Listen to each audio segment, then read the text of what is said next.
पिकल्या पानाचा देठबाई हिरवा, हे गाणं लय जण ऐकलं असेल. या क्षेत्रात हे ते शिनेक्षेत्र वगैरे पिवळ्या पानाचा ते लावणी ऐकली, पण परतवाडा शहरातल्या एका नामांकित शाळेचं नाव घेत नाही भूम्या, ते चांगलं नाही वाटत. शाळेची काय त्यात गुन्हा हो, पण त्या शाळेत प्राचार्य राहिलेला एक माणूस एका बैले मेसेज करते, असं तसं तसं भावनात्मक साथ करते. वय झाला, रिटायर झाल्या माणसानं काय करा, आपल्या लेकराचे लग्न झाले असतील, त्याला जर समजा लेकरं झाले असतील तर ती लेकरं वागवायचं काम करा, नाही तर पायण्यावर बसा, झोके घ्या, चहा दिला चहा द्या, खाय प्यायचा, जेवण दिलं जेवण करायचं, काहीतरी वावर धुरा असेल तर वावरात जाऊन कमीत कमी धुऱ्यावरचं गवत तरी उपटायला पाहिजे. पण अविनाश कडू नावाच्या एका लय जणीचं म्हणणं आहे की या माणसानं अशा प्रकारचा तितंबा करून आज शैक्षणिक क्षेत्राला काळीमा फासली. आता या माणसाचं हे प्रकरण आता आलं उघड बोललं, पण जुन्या काळात तितंबे झाले असतील काही, पण बा पदावरचा माणूस आहे, एखादी बाई कोणी पुढे नाही आली, पण घरी जाऊन जर असा हा माणूस तितंबा करायचा प्रयत्न करत असेल तर सांगा, हे गोष्ट मनाला बैर होतो. आतलं कसं गावात आल्यावरच बातमी करा बातमी, पण त्यातल्या त्यात असं झाला, ज्या ठिकाणचे काही आमच्या माता भगिनी आहेत की नाही, त्या व्यक्तीच्या विरोधात परतवाडा पोलीस स्टेशनात निवेदन द्यायसाठी आल्यात. त्या महिला मंडळीचं नेमकं काय म्हणणं आहे ते आपण पहिल्यांदा ऐकून घेऊ.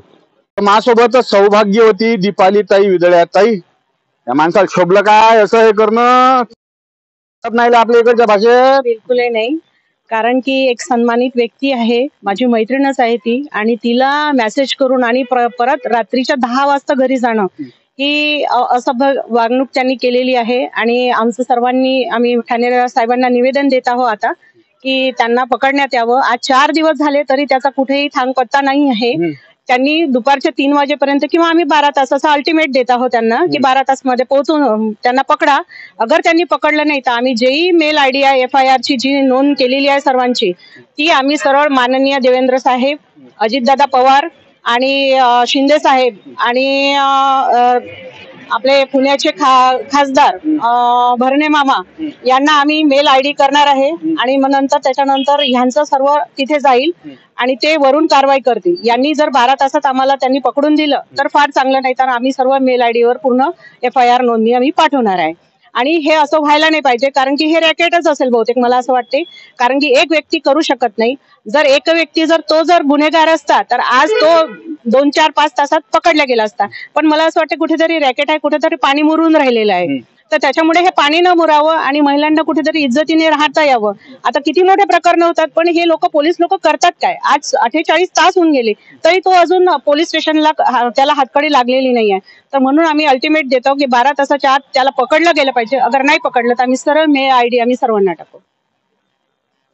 माझ्यासोबत आमच्या सदाफळे ताई, उतार वय झालं ना बा, उतार वयात जर असे चाळीस म्हणतात आपल्या इकडचे, असं जर केलं तर यानं या व्यक्तीनं जुन्या काळात काय तितंबे सांगता येते काय काय केलं शिका नाही तर? बिलकुल सांगू शकत नाही. आणि अशी विकृत बुद्धीवाला जो एक मनुष्य आहे त्यांनी एका महिलेसोबत तिच्या घरात जाऊन तिच्यासोबत अश्लील चाळे केले आणि ती महिला स्वस्थ बसली नाही. तिचे खरंच मानावं लागेल त्या स्त्रीला, तिने पोलीस स्टेशनला येऊन तक्रार दाखल केली आणि त्यांच्यावर गुन्हा दाखल झालाय.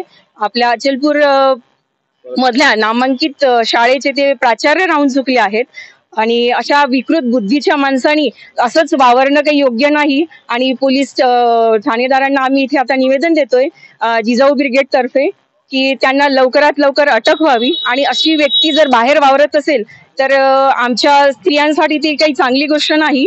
आणि ठाणेदारांना एवढंच निवेदन आहे की लवकरात लवकर या व्यक्तीला तुम्ही अटक करा आणि तुमची जे काही कारवाई आहे ती पूर्णत्वास न्यावी.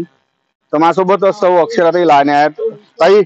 बरं तर बरं बाबा, नाही तर झाकली मूठ 1.25 लाखाची. हे 4 दिवस झाले, आता मोबाईल आहे सारं आहे, हा माणूस नाही सापडून राहिला. काही मनात काही म्हणजे चालू आहे का की बा तेरी बी चूप मेरी बी चूप, किंवा या माध्यमातून काही सेटलमेंटचा प्रयत्न तर नाही आहे पोलीस प्रशासनातून की बा साहेब जराशा तुम्हाला सगळं डाऊट गिऊट आहे का? मला असं वाटते जसं आता विधायताईंनी सांगितलं कुठेतरी पाणी मुरत आहे. कारण की या व्यक्तीला बरेच जण मदत करणारे आहेत म्हणून हे कुठेतरी बेपत्ता झालेले आहेत. आणि जवळपास 1 तारखेला त्यांचा रिपोर्ट दिला गेला होता आणि 1 तारखेपासून ते लापता आहेत. आणि अजूनही पोलीस प्रशासनाने त्याची खबरदारी घेतलेली नाहीये. आज सर्व आम्ही महिला एकत्रित येऊन त्यांच्याबद्दल निवेदन देत आहे. कारण की अविनाश कडू यांना बऱ्याच महिला बळी पडलेल्या आहेत. म्हणजे त्यांच्या कॉन्टॅक्टमध्ये ज्या ज्या महिला आहेत त्यांनी असतील असे मेसेज आणि वाईट असे मेसेज पाठवले आहेत. एक स्त्री त्यांच्यासमोर जेव्हा येते तेव्हा ते एक स्त्री त्यांच्याबद्दल एक एक आपुलकी अशी असते की ते वडीलधारी व्यक्ती आहे. पण वडीलधारी व्यक्तीच्या ह्या नात्याने जर त्यांच्यासोबत बोलणं सुरू केलं पण त्यांचा हे म्हणजे वेगळ्या दृष्टिकोनातून फायदा घेतात. अशा बऱ्याच महिला त्यांना बळी पडल्या आहेत. तर मला असं वाटते समाजामध्ये दुसरं मोठं प्रकरण घडल्यापेक्षा कमी असतानाच त्यांच्यावर जर पोलीस प्रशासनाने जर ऍक्शन घेतली तर मला असं वाटतं हे प्रकरण तिथल्या तिथे संपून जाईल. आणि आज तो एकच व्यक्ती नाही तर मला असं वाटतं समाजामध्ये बऱ्याच व्यक्ती अशा आहेत जे लहान मुलांकडे किंवा एका स्त्रियांकडे वाईट नजरेने पाहिल्या जातात. अशा व्यक्तीला लहान मुलं सुद्धा पुरत नाहीत. म्हणून मला असं वाटते हा व्यक्ती कुठेतरी जर गायब झाला असेल आणि महिला समाजामध्ये सेफ राहिली पाहिजे ह्या दृष्टिकोनातून त्यांना लवकरात लवकर पोलीस प्रशासनाने शोधून काढणे आणि त्यावर काहीतरी जे कारवाई त्यांच्यावर करण्यात येईल ती केली पाहिजे. तेव्हा कुठेतरी महिला सुरक्षित येईल आणि आम्हा सर्वांनी आम्ही जे निवेदन द्यायसाठी आलो आम्हालाही समाधानी होईल.